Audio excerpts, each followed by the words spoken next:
Well, that was a wet day. We got here and it was just misting. It was just kind of looked like it might rain. I said, well, we got to go. We had 8 sets put together. Only got through 5. 4. We got through 4 sets. And they had the track so good today. It had a great cushion on it. But the problem is when you have that nice cushion on it, it's lots to soak up water. And by the end of the 4th set, it was just a swamp. Not horrible. I mean, we jogged all the rest of the horses, but we only got through the first 4 sets. Now, the horses that I thought were impressive this morning that I got to look at, I went with Beef and Cheddar. He was tremendous. For the people out there that got to see a little clip of a video the other day, Matt Chappell. I guess everybody's going to see everything now because you have nothing to do. We showed a clip of a video on Facebook the other day of the horses training. You could tell Beef and Cheddar was way back. But Danny had just gone his mile with him, and he said he's running in a little more today. We made a little shoeing adjustment, changed some equipment. I went with him today, and he was rather explosive.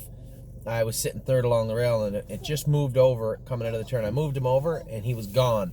My God, he's got a vicious turn of foot, this horse. And when he turns it on, and he was very, very good. My Jazz trained great today again. She's been quietly good for a while, right? I'd asked Stevie Tay, I said, geez, she was good. He said, she's been good for the last few weeks. So My Jazz starting to come around. Braemar was on the far outside when I shot through with Beef and Cheddar. He was very good. Now, James wasn't here today. Johnny McKinnon went with them, and Johnny did a fantastic job. He went with Braemar and Eternity Road. Both of them were very, very good this morning. GW Chrome was very, very good again. Looked great. He's getting on the right line a little bit. He touches that right hind ankle. We're going to make just a tiny little tinkering shoeing change, and I think George will be fine. So Admirable throwing out 2 very, very good training trips in a row. She was awesome the other day, won handily for James, and then I believe she got up to beat me today with George, but I had my whip turned around. I was covered in mud. We were just going through the motions. And Gray as a New Red was fantastic today also. So those are horses that kind of caught my eye. Continuing on with that theme, when you look at the 3-year-olds this week, the horses that I thought were great, we even threw an aged horse in. Time Al Houdini, who's now 4, trained great. Now he finished 3rd to Beach Boutique and Susie K, who had both been racing. So it's pretty fair. But Time Al Houdini looked really, really good.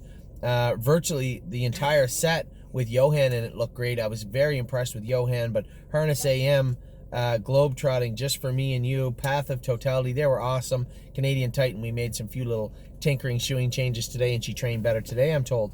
Who else? Emerald Mist continued to look good, but Compass Rose DC, man, oh man, she looked extremely impressive today, or yesterday. Very, very impressed with the way she looked. And again, an entire set that also looked good. Sebastian Yu, Capistrano, Giddy Up Max, Spend That Money, Miss Brampton Beast, Watch Ev. This entire set looked really, really good. Very, very happy. I know that the guys were worried about going fast on a tight half-mile track, but horse like Watch Avenue, it's like a Mohawk, like a bigger track horse. He looked fantastic yesterday. Then I was impressed with Rooney Blue Chip, although he was back a little bit. He went all he could. 210 over this track was plenty. Sometimes things happen. 212 was probably all he can go over a little track like this right now. Both of those horses did what they could. Need Your Opinion, Sunshine and Shade, and Trafalgar all looked very, very good in that set. I'm missing somebody from this set. Sunshine and Shade, Trafalgar. I knew who it was. It was Frontier Cruise. Frontier Cruise is who it was. He looked very, very good also. He's ready to go now, too. All these horses are ready to go when we get a chance to go again. Willpower Fashion was good yesterday. Hometown Boys looked good, made that break, but looked good. His gait, he looks so good now, that horse. Just how big and strong he is. Obviously, it boils down to attitude and work ethic. That's always been his weaker suit. But he's coming. And he's already won a race at Flamborough, and he's here now, so maybe he'll take this time off to really sprout up a little bit more and start to fill out. Zeb Sunshine was absolutely tremendous yesterday, and Rose Run Valiant was probably the most surprising of anybody, I think. When I look at the entire training, all the training sets together, I think Rose Run Valiant is the one that really stuck out in my mind. And then, of course, we got to see Rose Run Versatile train. You guys see what we see, right? You see what we go through. You saw Rose Run Versatile look horrible in the first set. Run all over the track. I went back out with her. Ran all over the track again. Changed her footwear a little bit. Put a little more weight. Hey, Addie Bear. Ava. Put a little bit more weight on her. And she went out and trotted perfectly. 2.6. I said she went around 2.8. I was wrong. James said he went 2.6 last half in a minute and a bit. Now, this track is a little bit short, so take it for what it is. But Rose Run Versatile, not pacey, safe, solid. That was important. So that's a big check mark for yesterday. Then, of course, you guys know all about the online conflict between myself and a number of other people in the industry and the Hamiltonian Society. Now, it does not look, to me, I don't know if there's any talks of making any changes. Ava, come on.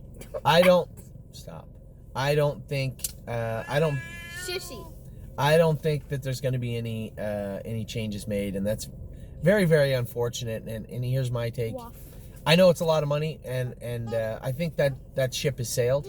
I finished our staking for this month. It's pretty frugal, as it's supposed to be, and I quickly, as I'm going along, doing the money that Woodbine didn't defer, that Woodbine had thrown out for this month. Ava, Yeah. stop.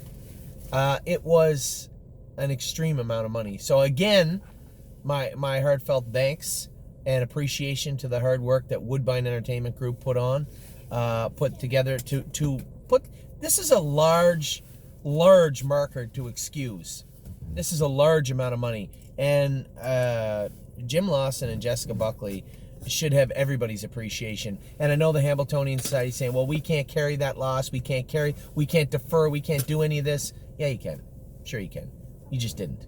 And there's a difference between doing all you can and doing what is okay by you. And as I said, I don't think, I apologize just on Facebook because this week I did call them lazy, I did call them greedy. I'll waffle a bit on the greedy, but your decision is based on revenue. So we'll come up with a watered down word, better than greedy if you want. But when it comes to lazy, definitely not lazy, but when it comes to this file, you made a mistake. That's not going to change, that's not going to waffle. And furthermore to that, for the people at thestable.ca, I gave you guys a list of all the email addresses and contacts for the Hamiltonian Society. Do me one favor. One favor. Every single day you wake up or you go to bed, whenever you're on your computer, send them emails. Make them know that the decision they made is not in the best interest of horse racing. It is not in the best interest. And I don't want to talk about the statement made by Jeff Gorell in Harness Racing Update where he said that racing is for rich people. Probably the most embarrassing statement I've ever heard somebody in this industry make. And Jeff gets these videos. I know you're looking at it. I know maybe it came out the wrong way. Maybe it wasn't meant like that. But for you to say that was wrong. It's a slap in the face to everything we've done here at thestable.ca. It's a slap in the face to everybody that is trying their hardest to get people in the industry and keep people in the industry. If you want to go on the record as saying those payments should be made and have to be made for the Hamiltonian Society, fine. You're not the only one. Lots of people are going to make that statement. I disagree, which is fine. We can respectfully disagree about that. But you should retract the statement you made in saying that racing is for rich people, because there are hundreds of people that are getting this video that will tell you that is false. And I've spent 5 years trying to convince everybody in society that that is false, and it is false. It's one of the worst statements anybody could make right now in or around or about horse racing. So I don't want to argue about it. I don't want to fight with it, but I do hope that every single person that gets this video takes the time to write some emails for the next 15 days every day.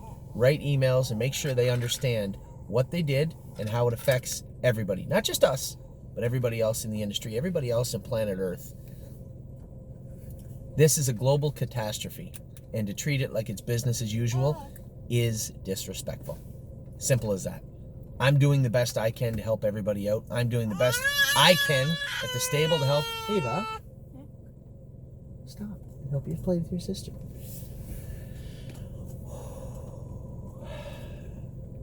don't think there's going to be a school year this year. No more school.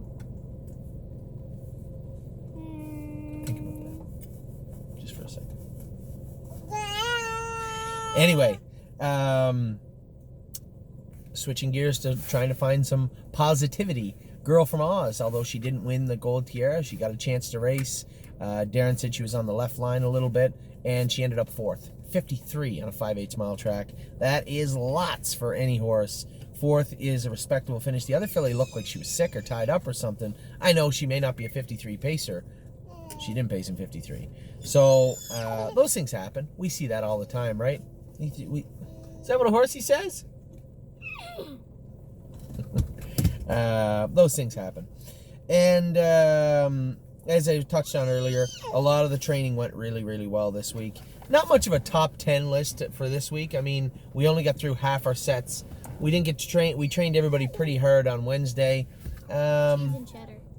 I'm going to tell you, looking through, I'll give you a list of all the horses I thought were impressive this week, rather than give you a top 10 list. We're into 11 minutes of an opening video. Let's just look at this. I thought My Jazz was great this week. Beef and Cheddar was as impressive as I ever remember him being today when I went with him. Braemar was great. GW Chrome has been fantastic the last few training trips. Miss Meringue was good again today.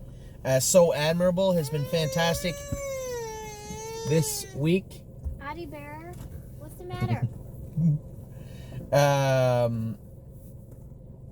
Eternity Road was fantastic this week. I would say if we were going to do a top 10 list overall, we could easily do one for you. It's going to look a lot like last week, but I think, given the fact that our two fillies didn't get a chance to train today, Eternity Road would regain his top spot on top 10 overall.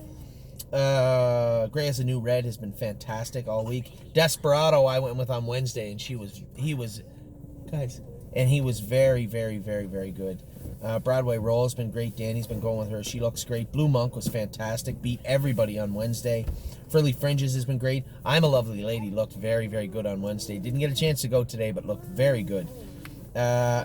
Almost as good as Northern Blizzard. He was lights out this week. Won both his training sets for the last 3 training sessions and was very, very good. Won My Heart Hanover continues to look great also. So that's a little bit of one on this week.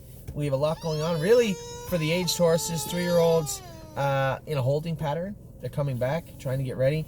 We do have Cruising in Style is coming home this week. He's supposed to be here this week, but they couldn't get him here until this week coming. And then Arctic Force and Really Blue Chip are also being recalled from Florida. So 3 horses coming back. Still lots to talk about. I mean, we still got horses. I talked to John Bootenshane last night for quite a bit. I talked to Sarah Svanstedt, Aki Svanstedt, yesterday in length about Knockdown Dragout. So still lots to get into and lots to talk about. So we'll be back in just a minute. I'm going to get moving here. I'll finish my videos at home. But it was a good day today for most of it. All the other horses jogged. Dad here. Everybody trained really, really hard on Wednesday, so today it wasn't a big deal to go easy on them. Be back in a little bit. We get stables to talk about what's going on with the race horses. I mean, obviously I can't update you other than to say how they trained this week, but still got lots to talk about. I'll be back in just a minute.